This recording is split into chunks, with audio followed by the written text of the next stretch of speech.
And welcome back, guys, to another episode of Dragon Ball Z Budokai.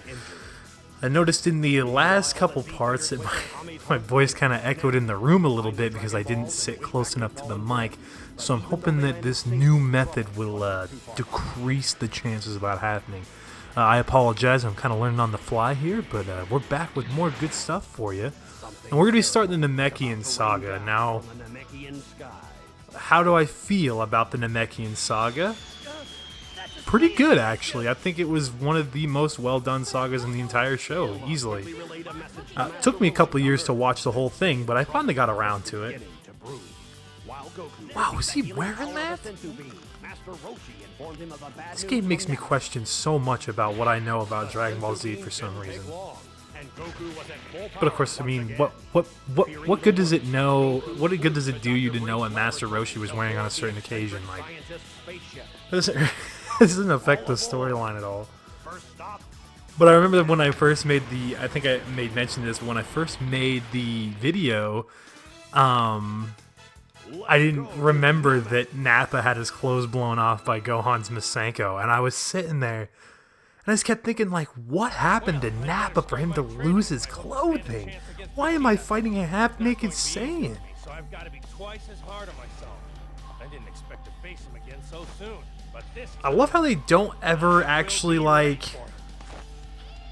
It's odd. So you would think that what would happen is that Goku would show up and that him and Vegeta would have fought, but Goku takes so long getting to Namek that by the time he even gets there, Vegeta doesn't even care anymore. I mean, he does, but not like to the degree of drop everything you're doing and let's fight.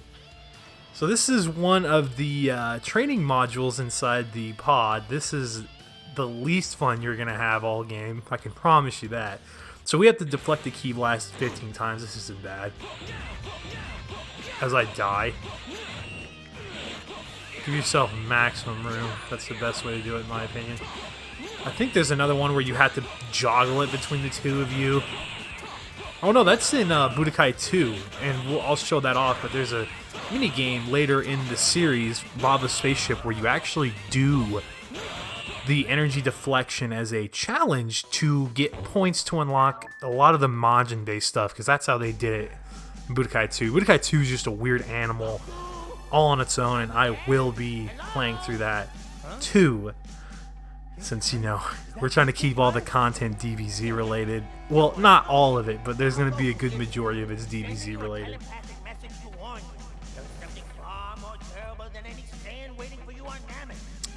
Now, this actually does happen, which is good, because it is important to realize that if King Kai hadn't have said anything, would Goku have trained the same?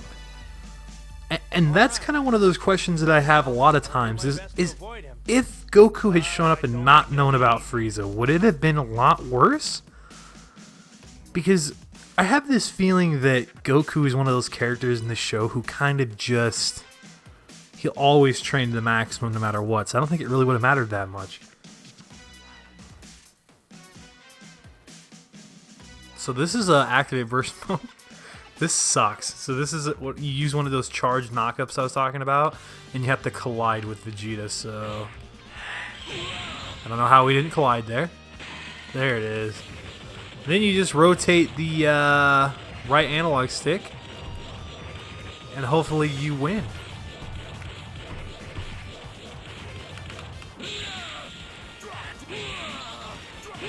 Come on, Vegeta.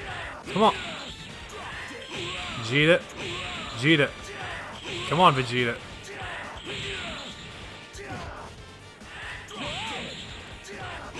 What? There we go. I was gonna say, like, so that's the problem that you're gonna face a lot of the times with this one, is if Vegeta decides to do his own thing.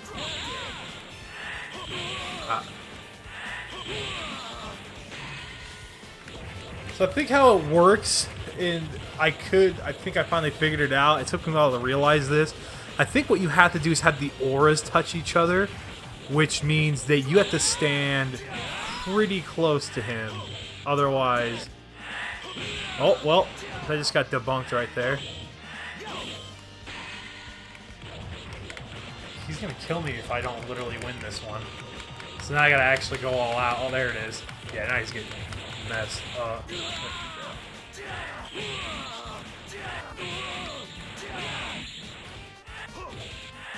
Well, you can't go changing the rules now, Vegeta. What is he doing? He's like trying to legitimately fight me. The AI just gave up and was like, you know what? We're gonna actually fight each other right now. That would be so funny. That would be actually kind of game breaking if that actually went through that sequence. Because if he starts throwing punches at you, you can't. There's nothing you're gonna do there that's gonna win that, because you have to have him actually do the clash. Otherwise, wait a minute. Use your. Oh, please tell me they didn't give me. If they gave me the 1 bar of health, I'm so screwed. Okay, we got the King Kai Fist ×5. That's okay. Maybe we can pull this off. I'm hoping we can. Oh my. Well. Oh, come on, dude. Grabbing in a scenario like this is so cheap. See, that's one of those combos I was talking about. He literally could have canceled out this attack with a block. He had that window. He just didn't take it. Thankfully, the AI is, like, not that intelligent, even though it's supposed to be artificial intelligence. Why did that combo just stop? Well, he just got annihilated. Okay, so that can either be the easiest thing you do or the hardest thing you do. Because I've actually lost on that fake fight because of the little HP you get.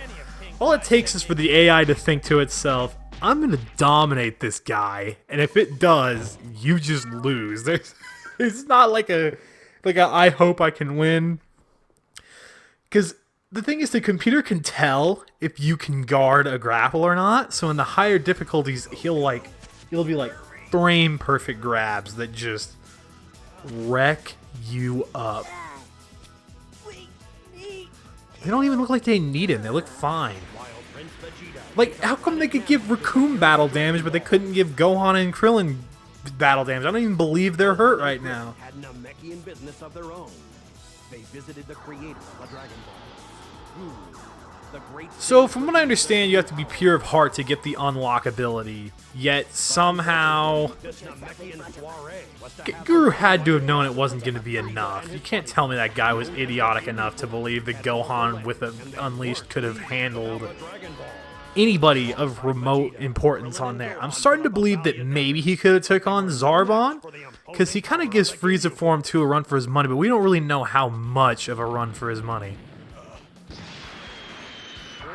And now we do the tried and true trope of Vegeta getting absolutely pounded by the enemy villain.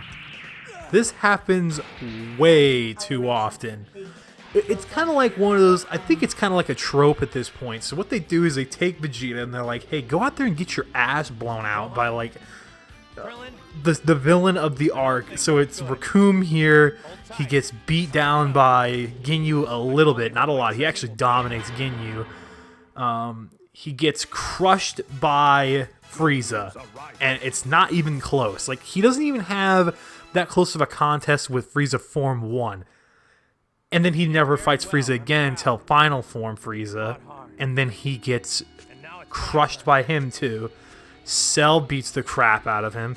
Android 18 beats the crap out of him. Boo kills him. I mean, he kills himself, but he kills himself trying to kill Boo. He beats up on a lot of the lackeys, but man, when it comes to main villains, Vegeta gets boned. And he's my favorite character in the show, so it's kind of sad to watch. I mean, don't get me wrong, he kills Birder. I think he also kills Jace. Yes, he does, because he does that that really cool ability where he chops him on the side and then hits him with the blast. But anyway, so yes, he does kill a lot of the like lower level people, but as far as main villains, he hasn't beat a single one. And I don't think that's changed. If even in Super, and please tell me if I'm wrong, I don't think he's had that marquee victory yet, where you're like, man, you know what, Vegeta really saved the day. And the funny thing is that there's actually a reasoning behind that. It's because Akira Toriyama doesn't like Vegeta that much. And I'm like, you know what, if you didn't like the guy that much, you could have wrote him out when he killed himself against Boo, but by that time he was already a fan favorite, so they just kind of rolled with it. Oh, please, Raccoon. No, Raccoon. Yeah. Gotta give a little insult to injury there because his ass is hanging out. No one is that strong. Yes, there is! You work with Frieza! Like, you're trying to tell me that Raccoon doesn't understand how strong Frieza is? That was just... We couldn't even budge him. But Goku just up and annihilated the guy. No, not him. Well, what are you complaining about? You're gonna get the Zenkai boost here.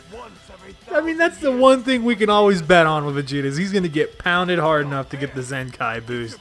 In fact, I think they had to write that out of the show because they were like, man, you know what? If we keep that in there, then Vegeta's gonna have to be the strongest character of all time because he's always getting flat-foot dumpstered by every single enemy in the show.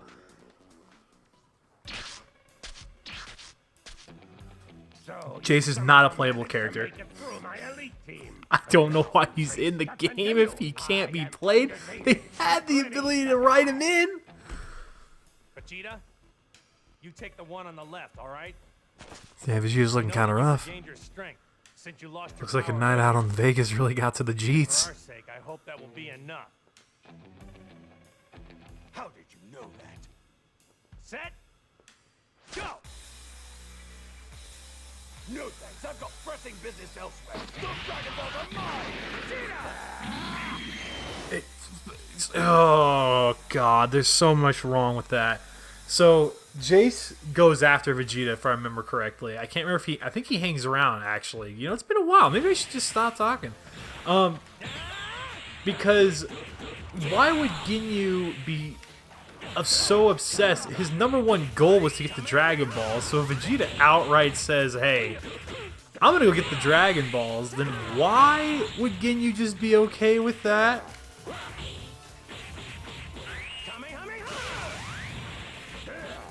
But I think, yeah, he gets cut off by Ginyu, if I remember, or not Ginyu, but no. Yeah, he goes and finds the Dragon Balls, and then Ginyu with Goku's body shows up later.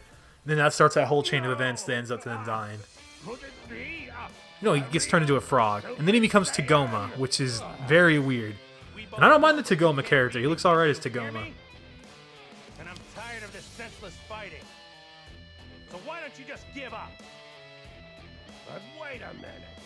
Super Saiyans are supposed to be the most powerful fighters in the universe. But you what? So maybe you're not quite a Super Saiyan yet. You know he's not a Super Saiyan. You can't play dumb. Like, you work for Frieza. He's not at that point in his fighting skills where he can be stronger than Frieza. What are you doing? That just blows my mind how many times they say that in this show. It's like, I can't believe how strong you are. No, you know power, because you work for Frieza. What?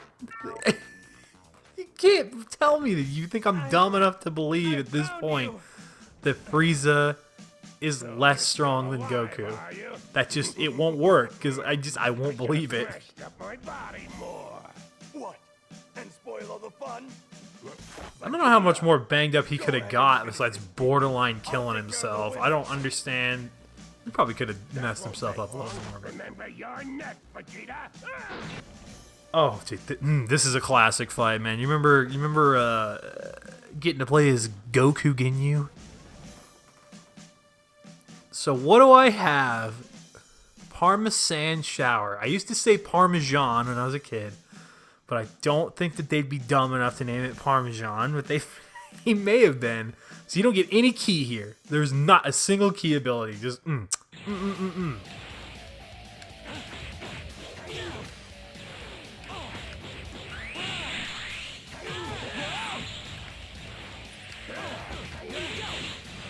Ooh, I don't know if I like that about Ginyu.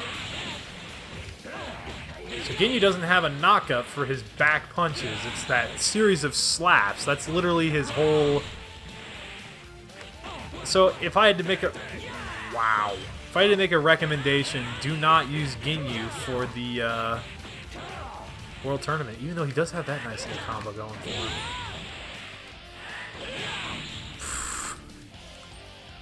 Anyway, so yeah, what... There's just too many scenarios where you're like, why do the characters talk like the way they do? Now, it's my only chance.